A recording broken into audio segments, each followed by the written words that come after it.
Hello and welcome to Forgotten Frights. I'm Josh and I'm sitting here with Adam. Hey.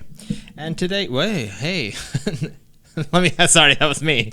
Hello and welcome to Forgotten Frights. I'm Josh. I'm sitting here with Adam. Hi.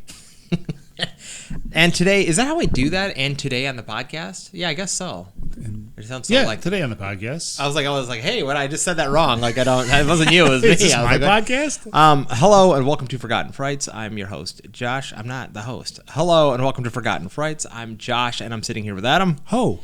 And today on the podcast, we are reviewing the 1991 made-for-TV horror film Cast a Deadly Spell, directed by Martin Campbell and starring Fred Ward, Julianne Moore, Clancy Brown, and David Warner. Here's the trailer. From the producer of Aliens and Terminator 2, L.A. in 1948. How is it?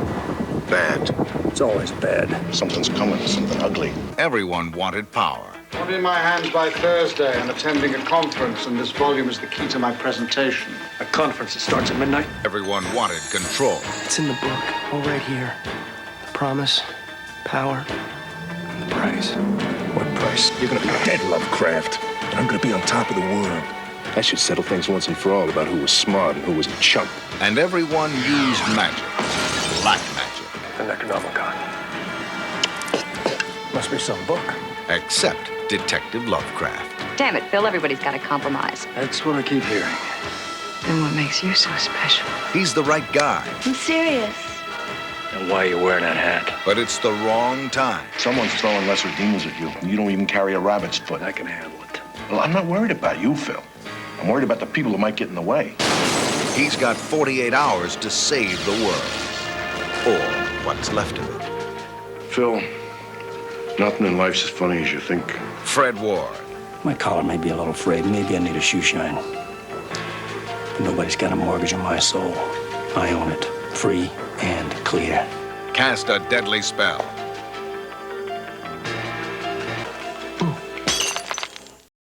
Okay, that was a trailer to the 1991 made-for-TV horror film Cast a Deadly Spell. Adam, what did you think? I mean, it was kind of like 40s type orchestral music over like scenes from the movie. Yeah, it looked like it was for a like a movie screening from who knows when, but it wasn't really an official trailer. But I mean, there was. You pointed out there was some like like giant font over pictures of people's faces. We got to know David Warner's in it, Fred Ward, Julianne Moore, who seems like she's in 15% of the movie or so, or 20. Yeah. She's not really in it. Yeah. And then Clancy Brown, I think, are the big characters. So this is like a neo-noir film with lots of literary inspiration. Mm-hmm. I had recommended this film just because I watched it some years back, and I just, full disclosure, I was like really impressed that I pulled a film that I did not anticipate being very good. And then finding, I was like, oh, I'm actually like enjoying quite a bit of this movie. Yeah. But yeah, a lot of like literary inspiration. I don't know. What did you think? What are your overall impressions of Cast a Deadly Spell? When I had not heard of this movie when you brought it up. Yeah. And this was my first viewing. The thing that kind of, in the recesses of my brain, the thing that kind of like kick started that was I've seen the box cover. Seeing the box cover made me think about how many times I saw it at video stores growing up and being like, nah. Like, I would just pass on it. The box cover art is just I think it's just Fred Ward standing smoking a cigarette. And it's like, if they would have put like monsters or ghoulies on the front, I might have, Did you see this we had, when we were growing up, we had across the street Panda Video that would, I remember they had a big cutout of Mrs. Doubtfire. Inside, do you remember Panda Video very much? I remember. Oh, sure. As soon as you walked in, it was like Mrs. Doubtfire, like the giant movie cutout, and I think that was there the whole time. Yeah, it was all. And then they had a full there was a bin of, what did we used to rent? They were cartridges, so maybe Super Nintendo. We must have rented games for Sega Genesis, maybe. Sega? Yeah. And then I don't remember their movie selection. I just remember a very small place, and even as a kid, I was like, "Oh yeah, it's not." They had like 10 or 15 WWF pay-per-views that we just continuously re-rented. Do you remember how much we rented that stuff for? Probably like 99 cents a video. Yeah, I think the kids' movies might have been free. That was a family video thing for sure. Okay, yeah. Later on when I was in middle school, there was I think it was called Superstar Video. It was down the road, and they set up a little plaza in town, a little strip mall, and there was a Superstar Video in there, and that was very much. It was very strange to go in there because it was. I remember Panda Video as a kid, and then that went out of business and turned into an insurance company, and then down the road was Superstar Video in middle school, and it was exactly like Panda Video. It was it had come back from nostalgia just to be I'm here, its last breath, its last gasp. Then it was gone. There was a place down kind of on the outskirts of town, of the town proper, I guess, called King Video. Do you remember that one? Mm-mm. Yeah, it was around the corner, kind of by where they put a Subway in there. Okay. But around the corner there. And I think we would rent a PlayStation 1 from there. PlayStation 1. PlayStation. Yeah. And I just remember it being I think you rented it for $50 a night. Whoa. Or maybe for a weekend. They were making bank. But it came in this very official looking briefcase. That's incredible. Yeah, it was really cool. They handcuffed it to you? I mean, I would have. Yeah. Well, I would say $50 a night. That's their insurance. What was I gonna? Oh yeah, I'm moving a little slow today. We had some kids over last night. I also just had a very long day yesterday. I ended up going to a friend's house, so my wife really was bearing the brunt of managing for a sleepover. More or less. So I watched Cast a Deadly Spell last week, and then wasn't really paying attention to the ending, so I went back and I rewatched that this morning, and then I watched the other movie that we had this morning. I'm still processing things a little bit slowly, but I think we're rolling. Everything's gonna be A-okay. Everything's gonna be fine. So this movie, one thing I really like about it is Fred Ward, and my question for you, is because I don't know, because I like Fred Ward in this movie, but I'm on the line here. I don't know if he was miscast. What do you think? It's interesting that you say that because for me.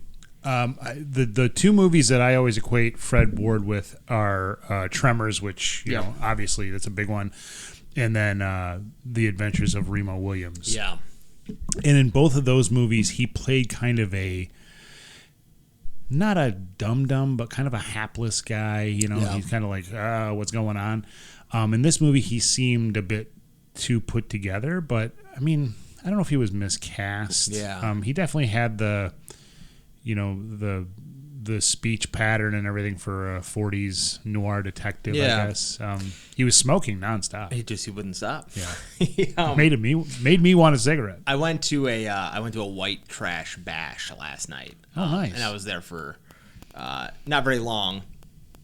But one of the things they did make was pretzels that were dipped in white chocolate, and then they had chocolate on the tips, so they look like big cigarettes, more or less. Okay. So I felt like Fred Ward, and then there was they did it on purpose to make them look like cigarettes? Yeah, because it was a white trash bash. It was they had a big torn up sign hanging outside of the house. It was fun. It was a good time. Nice. There was somebody in short shorts playing football in the front yard. It was they had it set up. It was a lot of fun. Very cool. But so there's a movie I've brought up on the podcast before called Miami Blues that has Fred Ward as kind of a burned out detective. With dentures, and he's just blown out, and he's fantastic. I think he's one of the best aspects of that movie, along with the writing. So that's why I wasn't sure with this movie. It just seems like I think he does a really great job, but there's also something where they're really laying into the shtick of the neo-noir or maybe the original noir. I don't know. It's going with the rainy streets and the smoking detective or the PI, right, and the femme fatale and all this stuff. And Fred Ward just seems kind of like, I don't know. It's not. I guess who would play it better is what I was trying to think. Is who would be the archetype that we would need? You know, I don't know if it's a Humphrey Bogart type thing, but it needs something with a little bit of. You know, that's a very interesting thought. Maybe that's something we need to, who would play this better? Who would do it better? I know we talked about like retitling the movie sometimes as far as like what would a better title be, but I think this film could definitely benefit from a better title too. Well, yes, yeah. It kind of feels like it wants to be like a fairy tale type movie if you just go by the title. Yeah, because I was thinking like on one end like James Spader. Was this rated R? I mean, it's pretty gory. Yeah. I mean, Spader gives it a different feel. Or my other one would be Christian Slater. Yeah. Just like a younger Christian Slater. And the last one. Yeah, he was like, Christian Slater was like in his heyday in 91 too. Yeah. And as to kind of like because Fred Ward has kind of the grizzled nature of it, but he just doesn't have, I think it's supposed to be kind of like a yucky character, not yucky, but like he's making jokes, cracking wise, like a Bruce Willis. Yeah. But it's Fred Ward, and then he's just like all the jokes fall flat, and then he's Bruce, just like Bruce Willis. Bruce Willis. Yeah. I was gonna say Nick Cage, like on the very the way, because I feel like him and like gargoyles and like goblins in the car. That seems like that all goes together. I think in a movie that kind of has this this tone, whatever genre it is, I think Nick Cage would be a welcome addition. Yeah. Yeah. So the world of this movie too, I think works out well, and I hope you don't mind it. Just kind of talking just generally about the film before we get into it. No, that's fine. I feel like with the movies we're going to be doing today, I think it's better to just try to suss out what's going on. I think in the last two episodes too, we just talked a little bit longer, just overall impressions before we got into the plot breakdown. Yeah. Kind of also helped just build up to the podcast. Yeah. But the inclusion, just another note I have is the inclusion of magic and Muppets to this world, I think, is what makes this film stand out. Yep.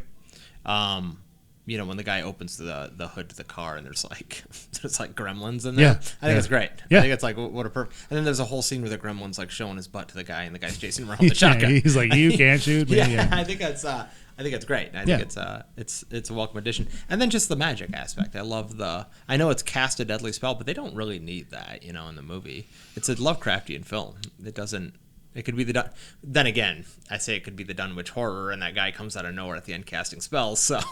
He sure does. But throughout the whole film, that's not there. Yeah. So I feel like it could just be, hey, there's a Necronomicon, virginal girl, and then at the end, boom, Yog-Sothoth pops out. It's always Yog. Yep. But we said something too during that episode. It's a Yog. Slogthoth? Slog Sothoth? Yeah. Right. Okay, so this film was not a Slog Sothoth. No. This film moves a bit quicker. I will say but it is all about Yog. I just wanted that could be all a thing. About Yog. It is. There's like a movie. It's like a 30-year movie where it's like Yog is like learning about his life and love and all about Yog. All about Yog. Where he opens the door and somebody else opens the door and they hit in between. It's him and Cthulhu and they both like like bosom buddies. I will say that there's something. This movie I feel like could have been edited to be 3 different movies. Like there's a lot of things going on. There's a lot of ideas in this movie. Yeah, I feel like sometimes I hadn't thought about that, but I think that's apt. I feel like sometimes the magic stuff would come back in the movie in spots, and I would say to myself, oh yeah, there's magic everywhere. Like, because sometimes it would just go very hard into the detective stuff, and there's a lot of the detective talking to different people, but then somebody would like light his match with his hand. And I'm like, oh, okay. Yeah. I think there's that one point there's a guy holding a shaker with magic in the same way. Like, he's not holding the shaker. He's using magic to hold the shaker up and do the shaking. You know, I mean, what spell is that? Right. You go into a magic book and it's like, which spell helps me, like, hold the shaker? Yeah, I still want to do the shaking motion, but I don't want to hold the shaker. Some evil cultist is like, for if you want to shake your drink without having to hold with the magic. But you still have to do the shaking thing. It still must be shaken. And then let me see. The other thing is, this is an HBO film, and I think we should do more HBO films. I think that should be like a thing, like Bordello of Blood with. Oh yeah. You see, I was thinking about HBO films, and I'm like, can't even think of another. Demon HBO. Knight. All right. And then there's one other which I'll bring up later. And those are both Tales from the Crypt branded. Those are Tales from the Crypt branded HBO though, and then there's another one that I'll bring up later that I think would be worth doing. But I'd be interested in doing those. They're both soundly horror films. I remember one of the two being good. The other one I can't speak for. I think the Dennis Miller led Bordello of Blood. I don't recall that one being fantastic, but I think TV movies in general, I think there's a lot of, especially the horror TV movies from the 70s and 80s. I think there's a treasure trove there that we haven't really dug into. Yeah. Would you like the taglines for Cast a Deadly Spell? Yes. Okay. There's only two. I'd really like look because I think being a made-for-television film, it was a little bit trickier.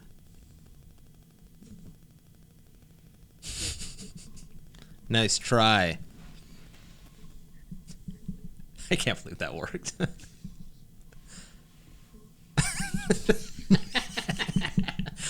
Adam I've got a PreSonus that does a little like, you might hear it in the background. This little like, I don't know, bubbly noise. This little like, and Adam very slowly took his foot and it's on the ground right now and he just set his foot right I actually used a spell where I moved my foot very close to it, but it felt, the spell actually puts the pressure of my foot. Use a spell to take your sock off and drape it loosely on top after you shake it. While shaking a drink. The first tagline is bullets, demons, the end of the world. Can't hold a man like this. I would say it's perfect because it has too much going on in the title. Yes. And it also has this kind of like at the end, can't hold a man like this is noir. I don't know. They just got a lost track of what they were saying. This is the only other one. The year is 1948. Everybody uses magic. Perfect. You think so? I do. I feel like I think I see what you're saying where it is like it's been 15 minutes in the film and Fred Ward's like talking to Julianne Moore, and then suddenly just somebody shows up and casts a spell, and you're like, where did that come from? Like, that's right. I forgot it. Will you read the first one again? Bullets, demons, the end of the world. Can't hold a man like this. Yes, for me, that if I'm picking between the two, that one kind of like it just it forgets where it's going and stops. It does. It also says demons. Are there like demons? I mean, sort of. I mean, David Warner, like the Hackshaw character, is like he's, I guess, like the elder god. Are they demons though? Isn't that more like biblical? No, yeah, they're not. They're not. You're right. David Warner has a Bible and the Necronomicon. Yeah. It's like demons, knives, boomerangs. Can't hold a man. What? That's it's like some of the some of those anthology films we do where we read the tagline and it's like witches, werewolves, wizards. It's like, well, I don't remember a wizard being in the film. No. It's like zombies. It's like, well, there was a hand that was dead, but there wasn't a zombie. It's like, that still counts. It's like, okay, I guess. All right, are you ready to jump into the film? Let's do it. All right. So just brief synopsis. It says, in a fantastical 1940s, where magic is used by everyone, a hard-boiled detective investigates the theft of a mystical tome. And there is much to do about everybody uses magic, and therefore... Almost everyone. Almost everyone. Yeah. The only one who doesn't is Phil Lovecraft, who's played by Fred Ward, who's the detective in this film. Well, it's Harry Lovecraft. Oh, they were calling him like Phil, I thought. No, they called him Harry, which was confusing because Clancy Brown's character is also named Harry. Oh, see, that's why I thought it was Harry Borden and Phil Lovecraft. I think it's Harry Philip Lovecraft. I think they were calling him Harry too. Weird. Yeah. That is confusing because he's Harry Borden. Clancy Brown is. Yeah, of all the names, I mean, there's so many names. Jack. There you go. John. You did it again. Here's another one. Sam. Bill. Amazing. That's as I keep coming up with them. The movie opens with a crime being stopped that includes like a voodoo doll and some magic. Lovecraft shows up, and the crime is stopped, but mostly this is just a way for us to get to know that he doesn't use magic. It's very noir. I know we brought it up before, but it's very much, you got glistening streets. Everybody's in like dressed properly, very 1940s-esque. Yep. His sergeant, his boss is Bradbury. Yep. Yeah. It's just more literary. Very on the nose. It really is. Yep. And he's like a big chunky guy who drinks Miller Lite, so we know it's like a Bradbury reference. Right. So we get that's kind of our introduction to Fred Ward, and then kind of immediately we go right to the Clancy Brown stuff. I don't think I'm missing anything out of there. We just get some kind of quippy stuff from Fred Ward where, he's like, Bradbury's like, there's a magic in this town or whatever. You still wear the stupid hat and the stupid tie, and you don't use magic. And I will say that the aesthetic, the 40s aesthetic, is good. I think it's well done. Yeah, they did a good job. Yeah. Because all the cars. There's a point later, I think, where they go visit that kind of the housing area that they're setting up. That I think is pretty neat. I didn't get a real 1940s suburban. It looked pretty modern suburban, but I still like. I think nice little flourishes. The zombies in those scenes are funny too. Yeah, they are. They are pretty great. Yeah. Hold on. Bradbury basically gives him the business about not using magic, and that sets up a shot where Lovecraft is walking down an alley, and he goes to the Dunwich Club. Does he go there right away where Harry is? I believe there isn't there? I mean, I have here the whole scene where Harry is. He's like kind of reveals himself to be a form, or I guess when Fred Ward shows up, they talk about it, but Harry has he gets a book from a guy while Julianne Moore is singing, and then. Okay, so Harry Borden, so Clancy Brown. Sorry. So how do we want it? Borden and Lovecraft. So Lovecraft is... I think Borden's supposed to be like Lizzie Borden. Oh, yeah. Is it? Harry Lizzie Borden? I don't know. No. I mean, Clancy Brown's character. Yeah, he'd be Harry Lizzie Borden. He's still Harry Borden, though, right? But, yeah.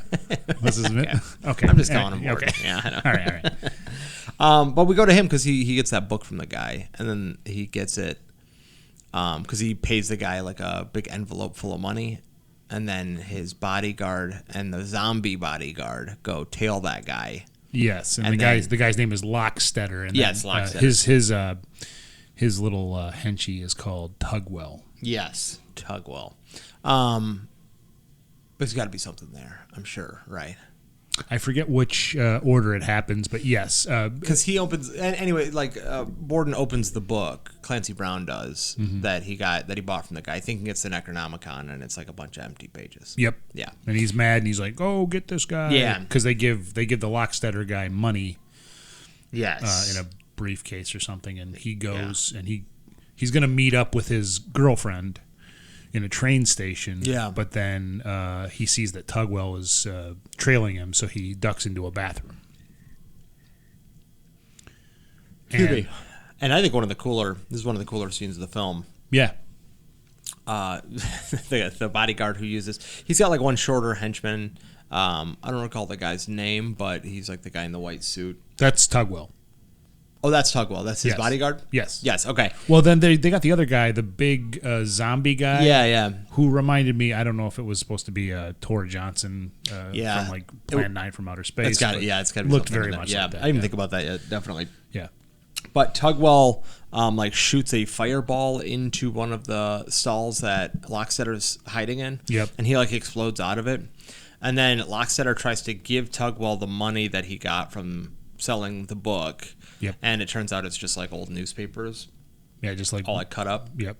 So then Tugwell uses those newspapers to then create another spell in which it acts like a tornado around him, and it just cuts him to pieces. Yeah. Like, it's so violent. It's great, though. I was not expecting that at all. Yeah, so once it started happening, I think that's when I first saw the film that I was like, oh, this is going to be interesting. Yeah. Because I think everything's kind of like, I don't even know, PG before, and then suddenly there's just this really gratuitous violence. Death where from he's a like, million cuts. Yeah. and he's like also like already like smoldering and smoky from the fireball, Yeah. and then he's just like cut like so viciously. Yep. And Tugwell's like, I think that guy is doing a great job. Agreed. Because he's like, he checks in the mirror and he's got like blood on himself, and he's kind of shocked that he's covered in blood, and he's like wiping his collar off. It's pretty great. We then go and let me see. I'm just getting past the Lockstetter stuff.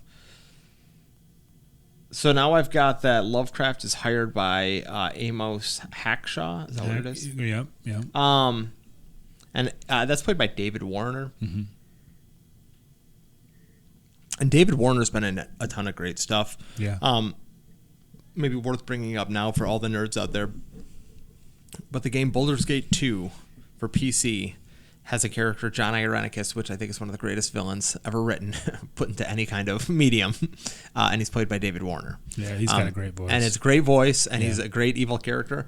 But yeah, he's fantastic to see in here. And he's just playing maybe the classic David Warner, like an archetype at this point, but just like a rich kind of, I don't even know how you describe that, arrogant. Yeah, just a evil money grubbing guy. Yeah. Also, just I got to throw it out there. I don't remember which one it is, but in one of the Star Trek movies, he plays a Klingon. Oh yeah. Tremendous. Which one was that? Was it Undiscovered Country? Yes. Which one is? I'm trying to think. The Search for Spock and the Undiscovered Country has. That would have been like 5, I think. That could be because Christopher Lloyd is in 2, Wrath of Khan. He's in 3. 3? Because I thought he was in 2. 2, Wrath of Khan is Ricardo Montalban. Yep, and then number 3 is Search for Spock, and that's the one Christopher Lloyd's in. That's the one Christopher Lloyd's in, I believe, or is it The Voyage Home? Because now we're getting to Star Trek. I forget about the Voyage Home. The All Voyage I remember Home is the just one where Shatner's son dies, if I'm not mistaken. Voyage Home?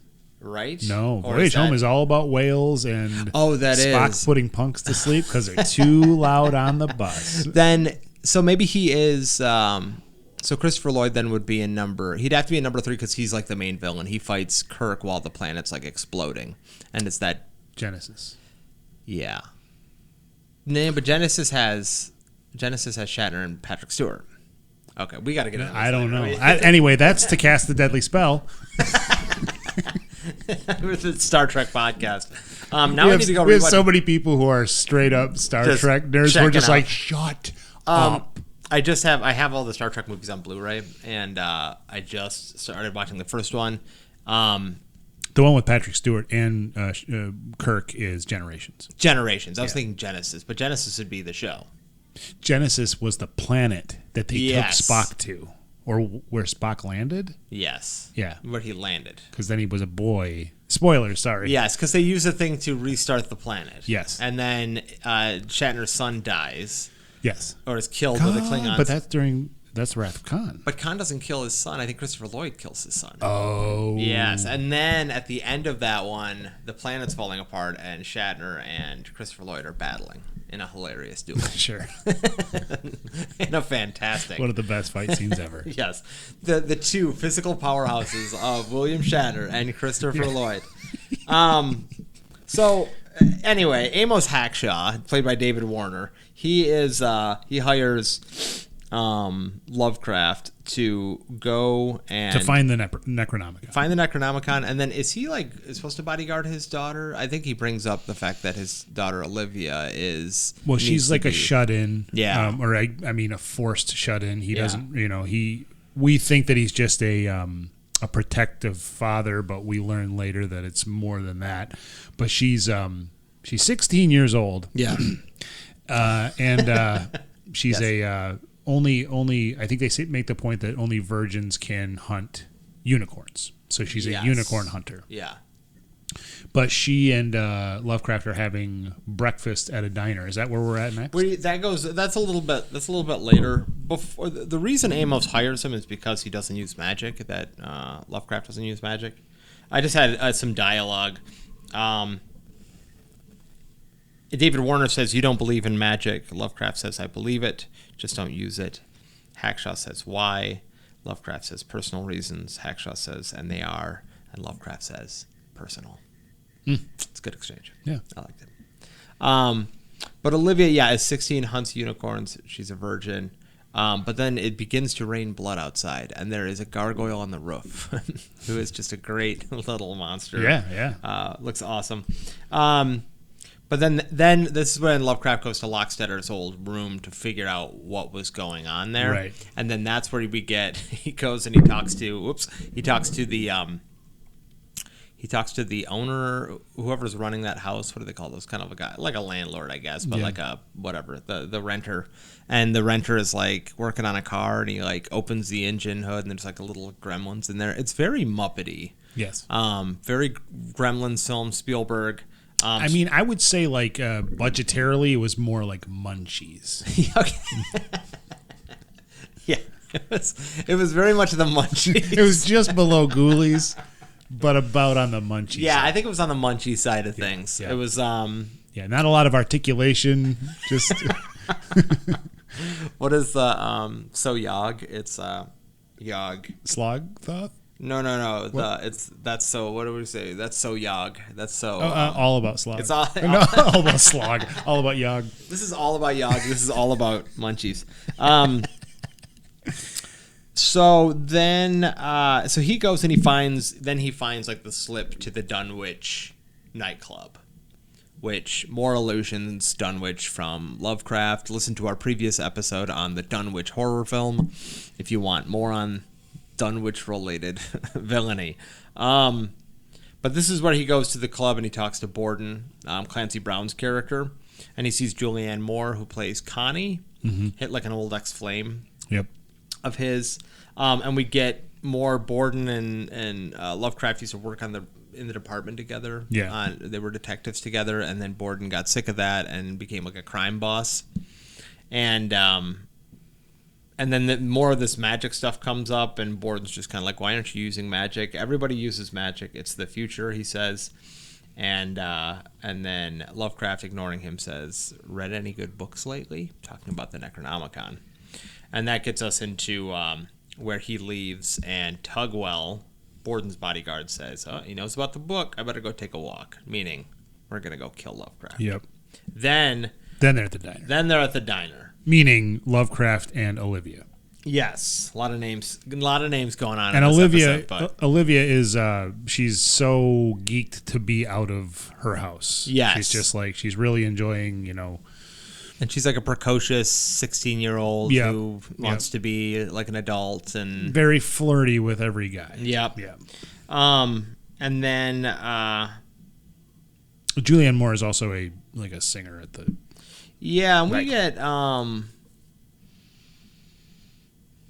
yeah, I mean, you get a sense when he walks in the club that him and Julianne Moore had something going on. Because I think even Borden says before he leaves something like, oh, like, doesn't she look great out there or something like that, to be like, she's with me now, not with you, loser. And Fred Ward's just like, okay, cool. Or he lights a cigarette off of the zombie's face. And then Clancy Brown's just like, that's right. Yeah. So that was cool. That was cool. No. And what I said got put to shame. He was dressed like the Kurgan in that scene, which I thought was very weird. But actually, interestingly enough, we went on a Star Trek digression, so we can talk about this.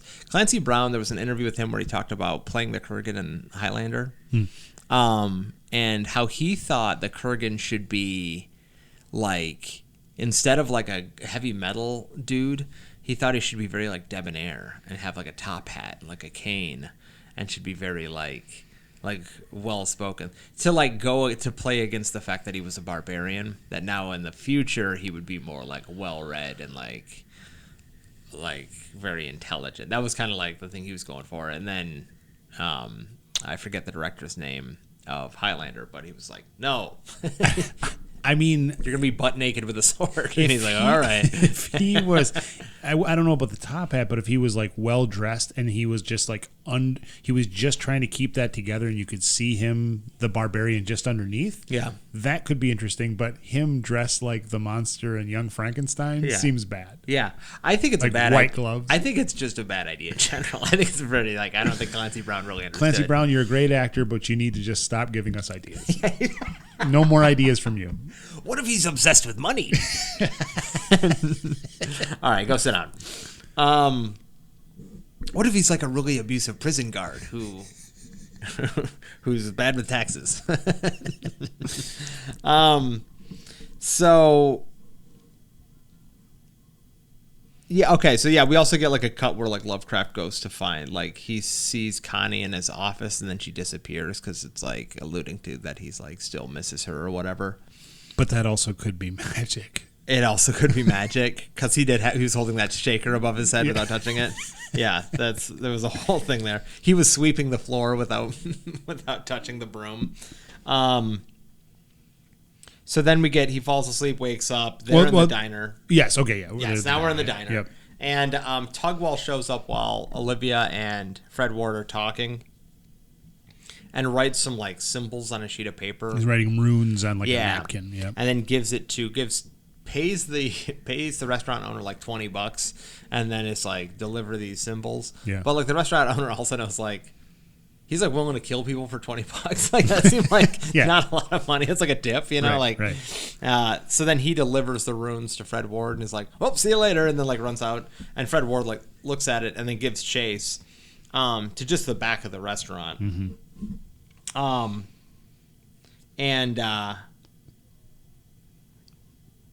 And then they kind of like, he's like if you're willing to deliver these runes, Lovecraft says this, he's like, if you're willing to give me these runes, then you can stand here with me until whatever happens, like you can be involved. And then they like turn at that point, there's a giant pot that's like boiling over and turning red. And this like evil, like bloody chicken monster thing comes out. And Fred Ward just immediately like, he like deflects it to the restaurant owner, who is then just like falls on the floor mauled. And gets off. I don't even know if you see him get like. I don't think you don't see him, but Fred Ward like nails the chicken thing with a pan and it flies into the freezer, and him and like the other chef, he was fighting for a short time, they like close the freezer door, and then the restaurant owner like gets up for a moment and he's just covered in blood, and there's like his skin is like tattered and like hanging off him. It's so gruesome. And then he just falls on the floor and dies. It's like, okay, it's just this movie has just like it'll just be, I know we mentioned it, but it is like long stretches of conversations, and then the goriest thing you've ever seen will happen, and you're like, Jesus, good gravy.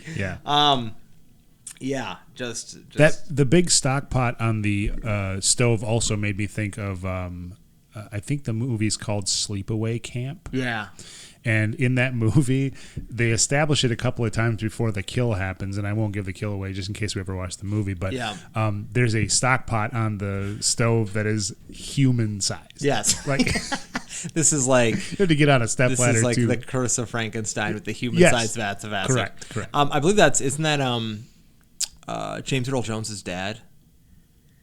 I think he's in Sleepaway Camp, and I think he plays the cook. I think he plays the cook. Yeah, I knew he's in the movie. I think he plays the cook. It's like Jimmy Earl Ray or something like that. All right.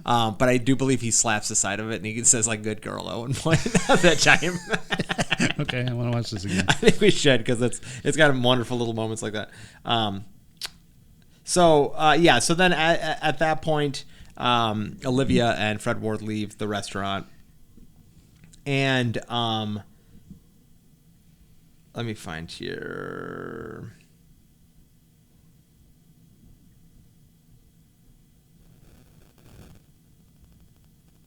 Oh, okay. And then this is he goes and meets Bradbury, or he goes to talk to Bradbury, or Bradbury brings him in, and I don't remember which. I don't remember why he gets questioned. Yeah, he gets questioned, but pretty much brought into. I think it's because Bradbury's like, I want to know what's going on with this book. Yeah, we've got dead bodies around the city. Like what's happening. Yep. And then he is rescued. He's got like an office secretary who's like into voodoo. Yep. And then her like friend is a lawyer or something, and they bust him out of the interrogation room just by saying, "Hey, this is my, this is my person. This is my defendant." Yeah. And she kind of like she makes sure that he like always is aware. Like she gives him like protection amulets or something. Yeah, she does eventually give him some kind of like wrist thing. She's like, if you're going to be looking for this book, you need to protect yourself. He's still like, she gives him a wrist like a bracelet to wear, and then he just gets mercilessly punched in the face. So I don't know what protection. Well, it's just for magic. Clancy Brown just like puts his foot on his face. I think when they go to when he's at the police, the headquarters there, you see like werewolves and vampires and stuff in the lobby. Yeah, and that's cool. another one of those moments where it's like they really want to like make sure you realize that it's all about magic, but also monsters. That's something we should. I mean, whatever. This movie should have leaned more into that. I think that should have been his like, because nobody like around. None of the main characters are like a werewolf guy. Right. There should be like, there's a zombie dude. Yeah, good point. Right, you know what I mean? Yeah. So like if his if Clancy Brown was a demon, like just make him a demon. Yeah. Just give little him horns on his forehead. Horns. That's it. Yep. And then like make Julianne Moore like part elf, and then part elf? Yeah, elf. Oh. Like Willie. And then Fred Ward can like reveal he has a tail, like late in the movie. Yeah. And then he's like part Munchie or whatever. Nice. Which would be cool. Don't you think it'd be cool, Adam? we should point out too that I just not realized, but when I was watching the movie that Bradbury is played by Charles Hallahan. Yeah, from the thing. Yeah, which is right over your head. Yeah. I don't know if you saw Jenny. Jenny like found that. I will tell you the story, but terrific. Yeah, just randomly, not like the other day. I was like, oh yeah, it's going up. It's going up for sure. Oh, you just found it in like your old stuff? Or? No, like I'll tell you about it. But great. She didn't steal it, but it's an interesting story nonetheless. It was that knife point. She had the knife. She had the knife. So then we get David Warner again, shows up again, and tells Lovecraft like it is absolutely essential that you get this book by tomorrow night, by midnight. And I mean, if there's anything that's more ominous than being told to get a sacred text to a location at midnight, that would be it. But Lovecraft then goes back to his office, and Julianne Moore is there, and then they kind of like talk. She says, there's more of this like quippy dialogue. She says, "That's quite a tie." Lovecraft says, "Oh, thanks." And then she said, put up much of a fight? And he said, "No, I snuck up behind it." They talk about the tie. I thought it was kind of good. Yeah. But then we get into the motivations of Lovecraft as to why he doesn't use magic. And I'm just going to read this little excerpt here. He says, "What makes me special is I'm my own man. When I started out, I said there were things I would do and things I wouldn't do. A lot of guys start out like that, and a lot of them sell out along the way.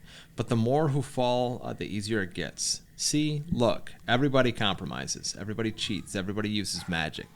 So they empty their ideals out of the pockets and get down to the job of sticking it to their neighbor before they stick it to them, because that's the way it's done. To all of which I say, nuts. My collar may be a little frayed, and maybe I need a shoe shine, but nobody's got a mortgage on my soul. I own it, free and clear." So I think that's a pretty good reason. I think it's a little monologue that he can kind of like put his foot down. Yep. And that kind of gives him the I guess onus by the end of the film to be like, "Oh, you guys are all enslaved to.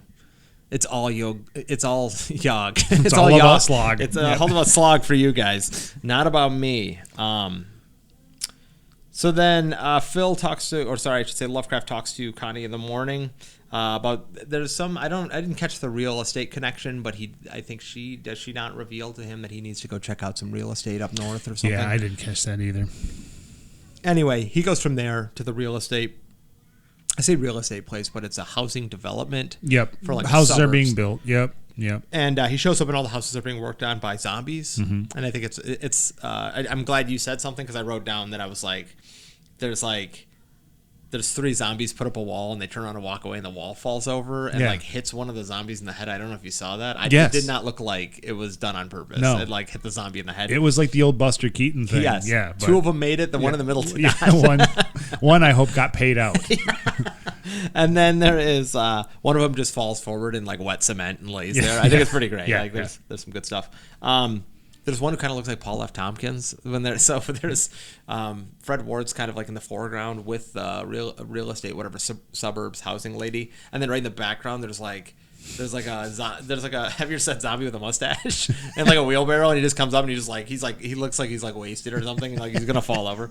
It just I thought it was pretty great, but so then we cut away from this and we see Olivia's hunting unicorns out in the forest, and then she's being tailed by that cop that Bradbury sent to watch Lovecraft and Olivia. Grimaldi.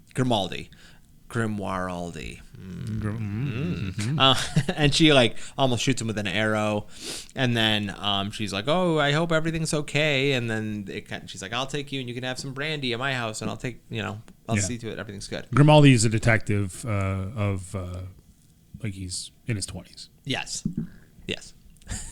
So we'll hold on to that for later. And then Lovecraft locates Larry Willis, who is Lockstetter's transgender ex-lover and former Hackshaw chauffeur, who had stolen the Necronomicon from Hackshaw, who now has the grimoire or Grimaldi herself. Not Grimaldi, but the Grim. Yeah, I know. Yeah. The Grimaldi. Yes, and she was the person that Lockstetter was going to leave with the money in the train station in the beginning. Yes. And Fred Ward punches her right in the face. Yep. Knocks her flat out. And then they have kind of a conversation about the book, how Larry or Lily, how Lily was able to get it and was going to run with it. And at this point, the gargoyle that we've seen now kind of, I think at one point flying through the air and like trailing Lovecraft. And it was the gargoyle from David Warner's Rooftop. Yeah. Bursts through the window.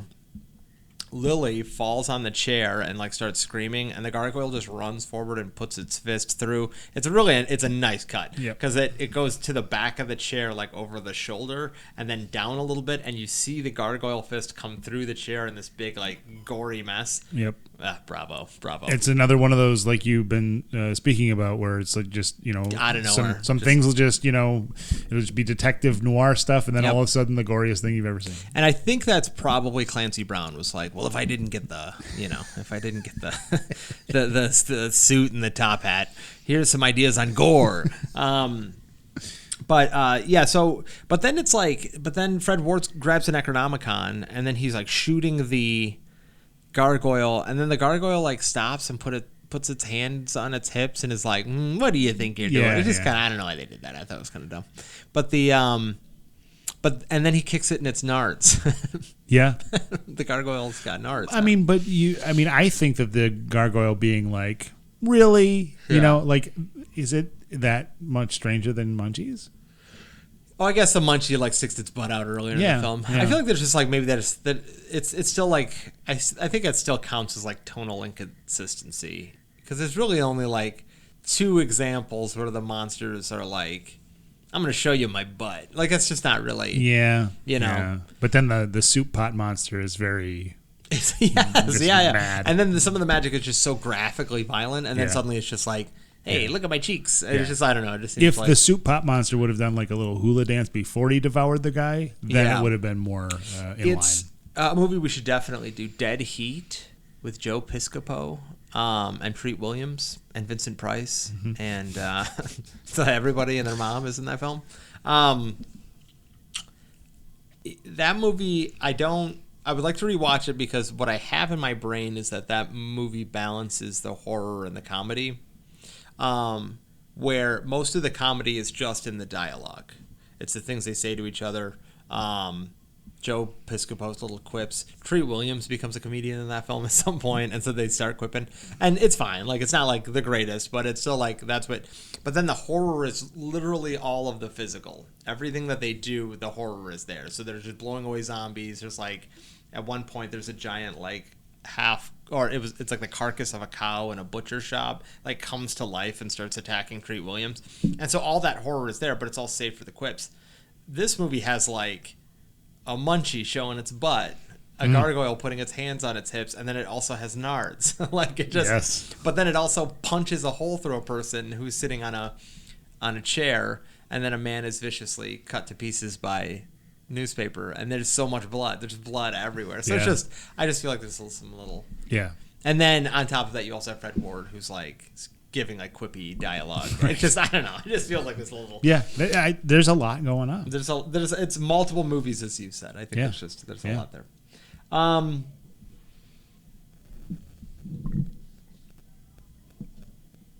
was doing so fine. I think it's just my phone now. Let me see. So that's the gargoyle section.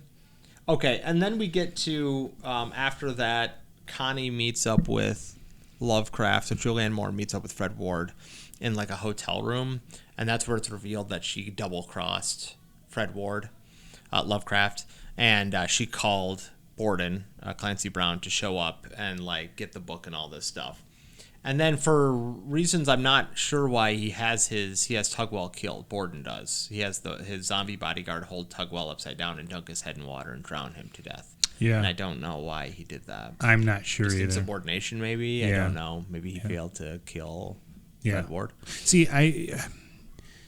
there's parts of this movie that just seem like they're overly complicated. Because if Julianne Moore was working directly for... Hackshaw. Yeah. Like, I like the fact that Clancy Brown's in this movie, but it just seems like another mini boss. Yeah. I don't know. Boss. Yeah. Yeah. Why do we need that? Yeah. Do we? I don't. Well, I guess maybe he should.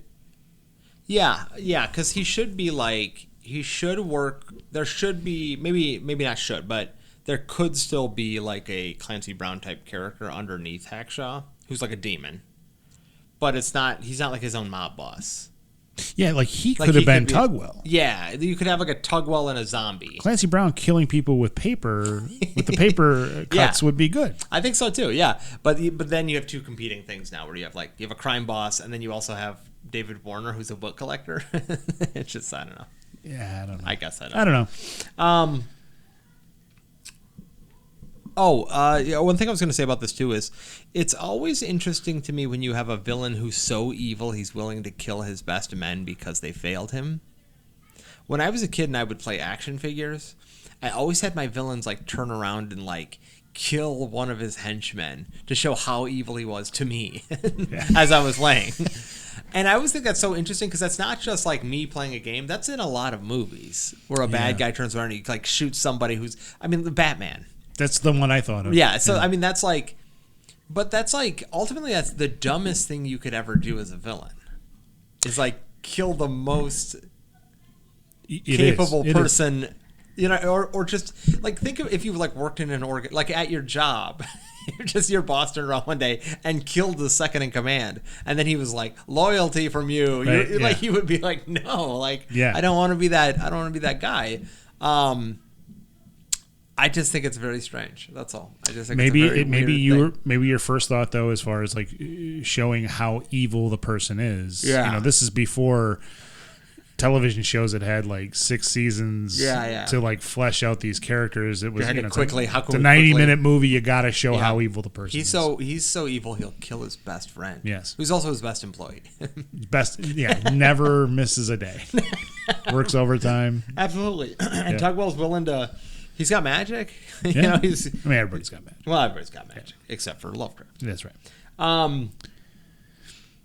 Okay, so we got through that. So we get to...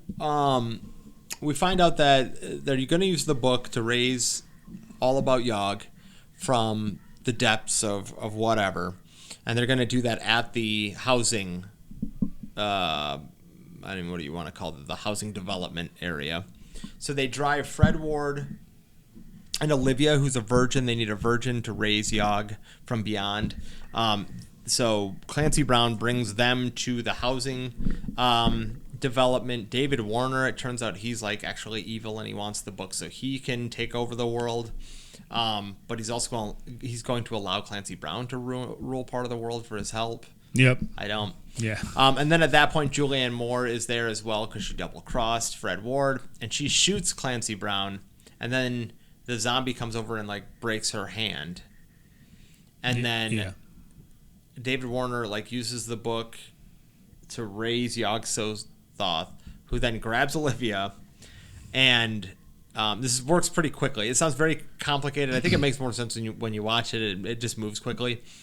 Grabs her, kind of like spits her back out or just throws her down, and then consumes David Warner because the ritual has gone wrong, and then goes back to where it came from. At that point, the zombie dies immediately, and the gargoyle, who has been in the background dancing the entire time, like back and forth, and like with his hands on his hips doing a whole like thing, sits back down like a statue and disappears. And then we get kind of a closing thing where it turns out Grimaldi, who's like in his 20s, did it with Olivia. 16. Who is no longer a virgin. Mm-hmm. And then that's like the end of the film. There's a specific line that's uttered at that scene where Grimaldi's sitting in the car, I think, with Olivia, and he's just like, did I do something wrong? Yeah. And Fred Ward, Lovecraft, is like, something wrong? You saved the world. Yeah. And I believe he said, you should go to the White House. Okay. It was so on the nose. We should leave that there. I'm just going to leave that where it is. Yeah, I don't. Yeah, I guess. As with just things you could change in this film to maybe make more modern, maybe, or just make better. I think maybe just for changing dialogues and understandings. Yeah. That could be for sure amended. But realistically, after that, I think Fred Ward, just him and Julianne Moore kind of like reconvene, and then they share a kiss, and she leaves, and then he pours himself a drink in his office and says, like, I can't wait for morning so I can hear people talk about normal things, and then that's the end of the film. And he has the Necronomicon. Yep. And he intends to get all about Yog. Yep. He intends to slog Sothoth. Adam, that's the end of the film. Anything you want to add before we move on to 5-question trivia? True or false, I went with. And then we will also do goofs and gaffs, and I have some IMDb reviews on the film as well. Anything you want to add? No, I got nothing to add right now. All right, then we shall return.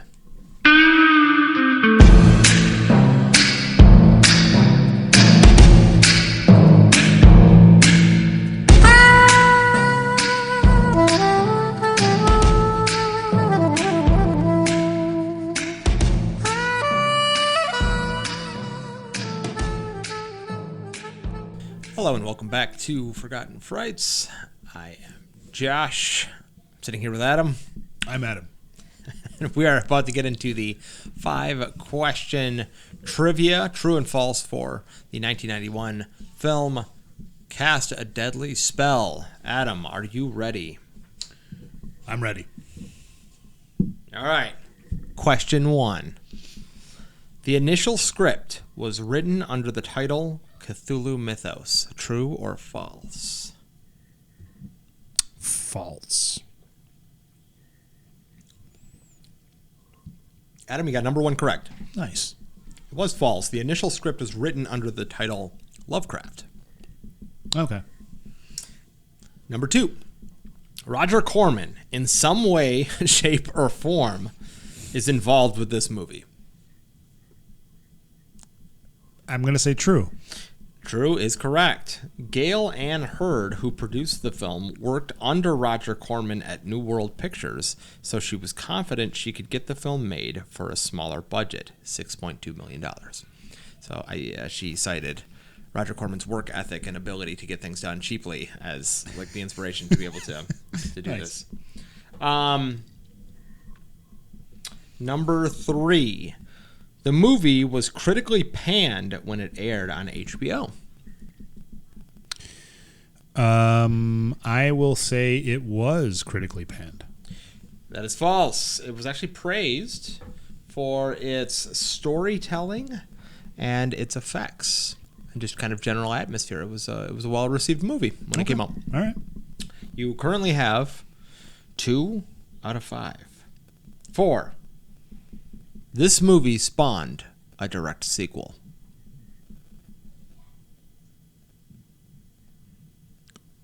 False?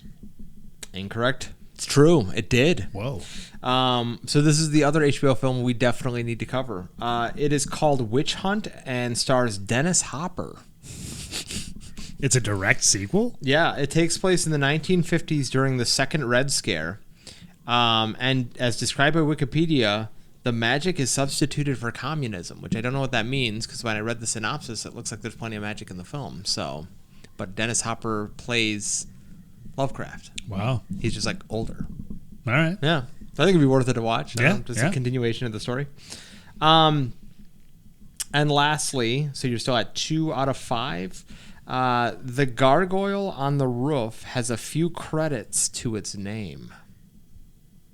I should say film credits to its name. I will say true. I can't place where, but I feel like that face is pretty. In fact, I'm going to go on a limb and say, did they use the same face from Tales from the Dark Side, the movie? It was made by Alterian Studios and appeared in the 1990s anthology Tales from the Dark Side, the movie. Damn, yeah, I remember it's the that same gargoyle, one. Yep. That's crazy. So we've now seen like hands that have appeared in different films. Yeah. Masks that have appeared in multiple films, the hag mask, and now the gargoyles have appeared in multiple films. Wow. So Witch Hunt and Tales from the Dark Side of the movie would be 2 great ones to do on the podcast. Yeah, Tales from the Dark Side of the movie. Yeah, I remember because there was the main gargoyle and then the 2 kid gargoyles. So it must have been one of the kid gargoyles. Must have been crazy because I think that's the one with Raiden from yes, Mortal Kombat Annihilation, right? Yeah, the second Raiden. Yes, the Crest White Strips guy. Yeah. Who is also not Swan, but he is Ajax in The Warriors. Yes. Yeah. He's the degree. Your body heat turns it on. Yeah, that's it. Yeah. So Adam, you got 3 out of 5. Nice. So that means in the next film, I need to get 3 out of 5 or 4 out of 5. If I get 4 out of 5, that means I choose both films. If I get 3 out of 5, that means you choose a film, I choose a film. Okay. Okay? Yep. All right. Are you ready for, I should say, I need to insert like some applause here. Good job, Adam. Hold on. Good job, Adam. And I hit it again. I just keep hitting the microphone. All right. I'm going to slide this back just a smidge. Okay. I wonder if we got like, if I got like the claw stands that you clip to the table and they come up over.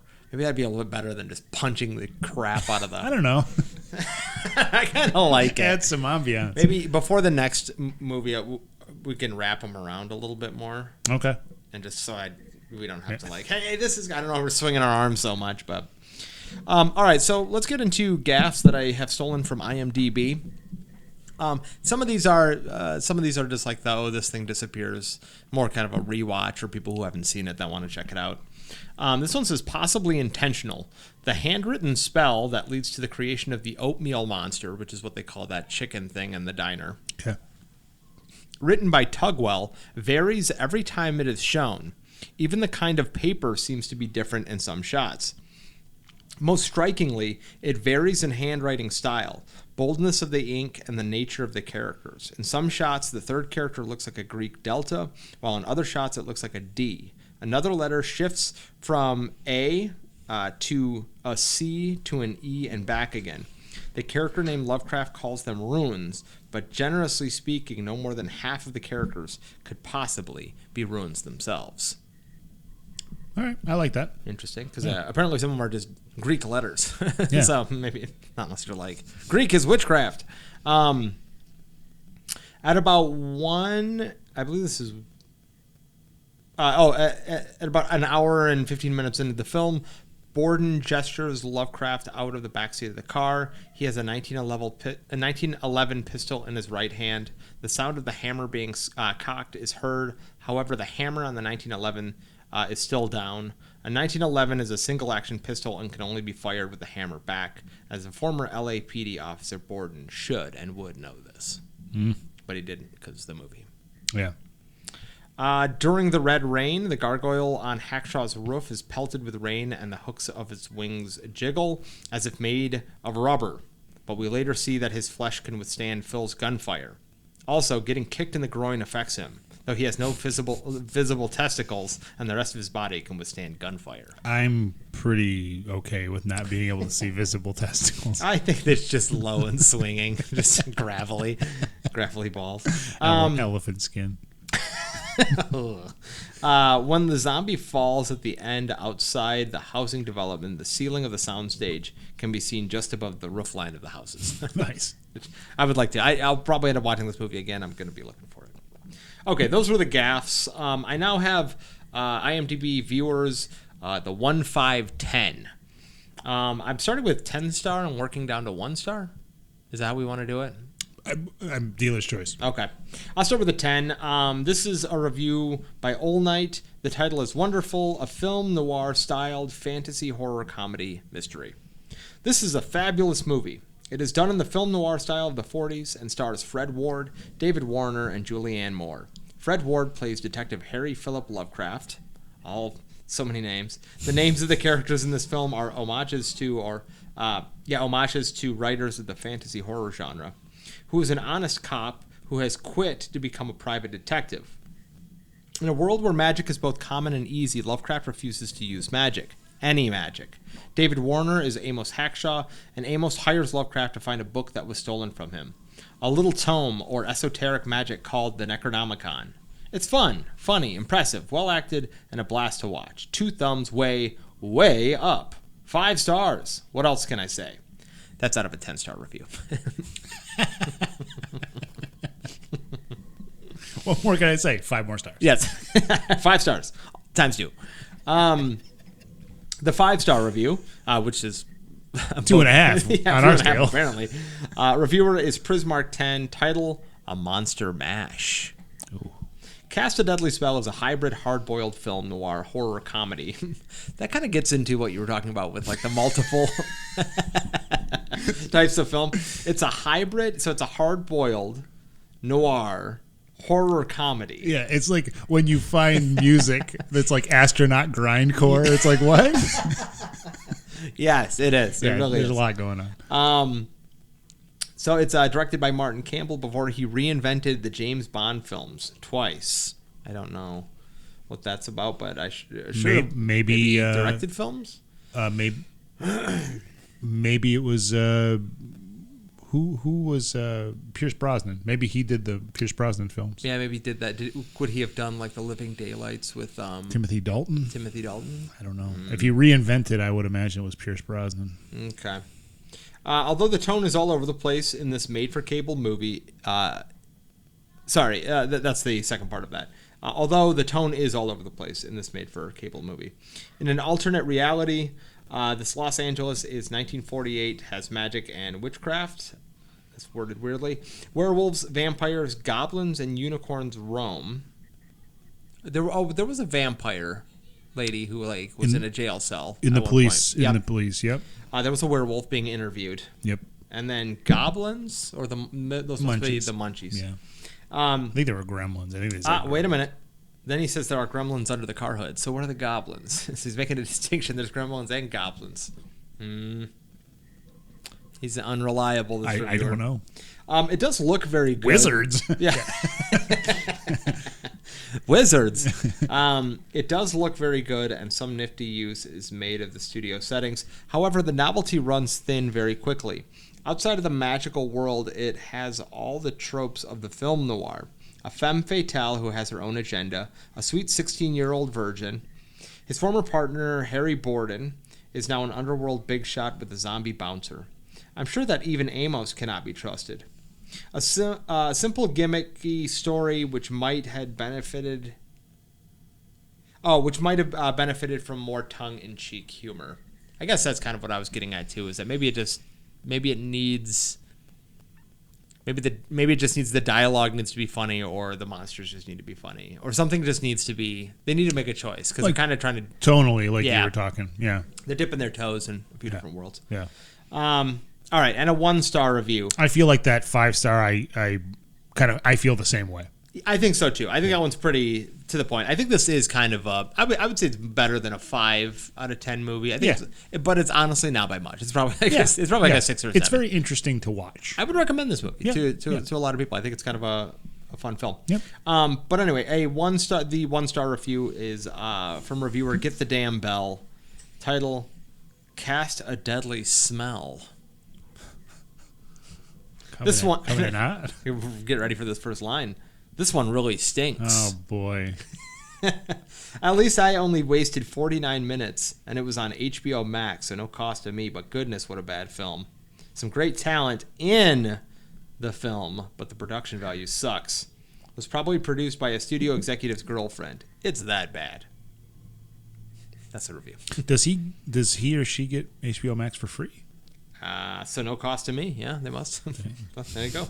Pirate. I hated that there were wizards in this film. I don't think he even watched it. I like the wizard part a lot. We are just down to likes and dislikes, Adam. Did you want to go first with likes and dislikes? Yeah, I'll do likes and dislikes. My likes are, I always think it's interesting when there's like practical effects in movies. So that was cool to see. The cast, I mean, Clancy Brown, Fred Ward, Julianne Moore, I like all these actors. So, I think they all did a good job.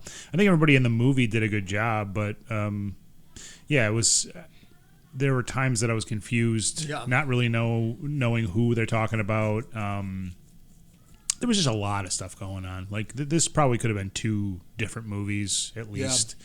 I thought the set design was really cool. It did give me a very 40s feel. I mean, overall, I think it was a pleasant watch. But there were some.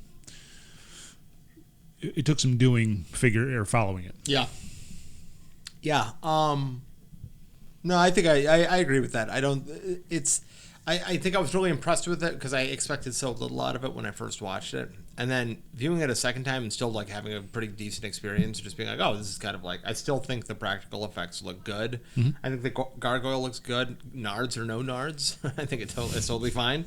I think the setting is great. I just, they should have invested more time in like what they wanted to do, because I think it's just kind of like they're not really sure. I do love the Lovecraftian vibe. Now I'm going to say this though, and I mentioned this during the Dunwich horror episode. I know for a fact I mentioned this, but Lovecraft needs to be restrained to, I think, like the 70s. I think like the late 60s, 70s, possibly early 80s if you could pull it off. I think the 70s are like a weird, stinky time that it seems grim and brutal and violent, and things seem unwell, and I think that's the Dunwich horror is like the perfect era for that film. And probably come to find out that movie was like 1985. But still, I feel like that kind of like weird 70s with the giant bell bottoms and you know what I mean, it just seems the culty vibe there. I think that's just kind of it. I like the 1940s. I just don't know what makes, is it just the noir that they were going for that makes it the 1940s? You know, what is it? Why they chose that time frame, you mean? Yes, because I think you could, I'm interested to see what they do with the next one and the Red Scare and how that's communism is supposed to, or magic is supposed to be the communism of it all. Like, we're prosecuting magic. What year? I don't know. Do you know what year that sequel came out? No, not off the top of my head. Okay, all right. But this one was 91. So this one was 91, so it wasn't that mid-90s. Yeah, mid-90s. With that being said, so I like the setting regardless. I like the neo-noir aspect of it. It also gave me kind of like a Call of Cthulhu tabletop vibe. Like you're like a detective and you're like hunting down clues. And I guess there was kind of a 1940s mentality. So I don't know. Maybe I'm just blowing smoke. I don't know. There's something about it where I'm not really. I like it. I just don't know. It seems like Lovecraft is so particular, and maybe that's like the Reanimator would be a good example of like 1980s Lovecraft, where it does fit well within that. Or like that From decade. Beyond. Yeah, From Beyond. I feel like with when Lovecraft is done right on film, there's like a university aspect where, yes, the detective is looking for the Necronomicon, but that's essentially the only thing that makes it Lovecraft in that sense. Right. Whereas in the Dunwich horror, it's like he takes the book from the university and he wants to bring forth the things, but there's more put into that aspect of it. And he lives in this weird house with his dad. I think that's a great point, because one of the things is there's nothing really distinctly Lovecraftian about this film. I mean, the guy's name is Lovecraft and Bradbury. But what is Lovecraft? Lovecraft is gothic horror. It's a slow build. It's unassuming horror to some extent. It's cultish. The monsters in here aren't like vampires and munchies. Aren't like that's not Lovecraft. Right? Yeah. Werewolves and zombies and munchies are like a huge Lovecraft staple. Because he wrote that so many times in his. Yeah.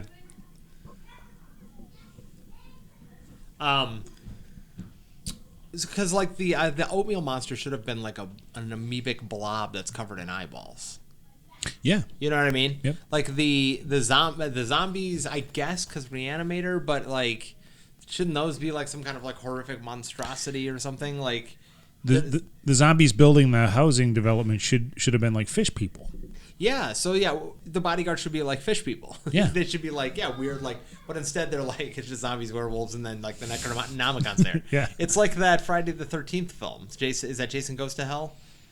They have to go get there's like a bounty hunter in that one, and they have to go get the Necronomicon. Yeah. And there's and he's like a squid, or not a squid, but he's like a slug, like a snake that thing that like jumps into people. There's nothing like Lovecraftian about that. There is a book, but then there's like a slug. Yeah, pretty bizarre. Yeah. But yeah, that's it. That's all. That's all I got. Yeah, I think it's a good film. I think it's good too. I will watch it again. Cool. Anything you want to add? No. Outside of that. No, I mean, it's a movie of its time. There's a few spots in the movie where there's some things that don't age very well, but oh well. It could be worse. It could be a lot worse. It really could. And on that note, it could be a lot worse. Thank you for joining us. We will be back soon with another episode, The Forbidden Zone 1980.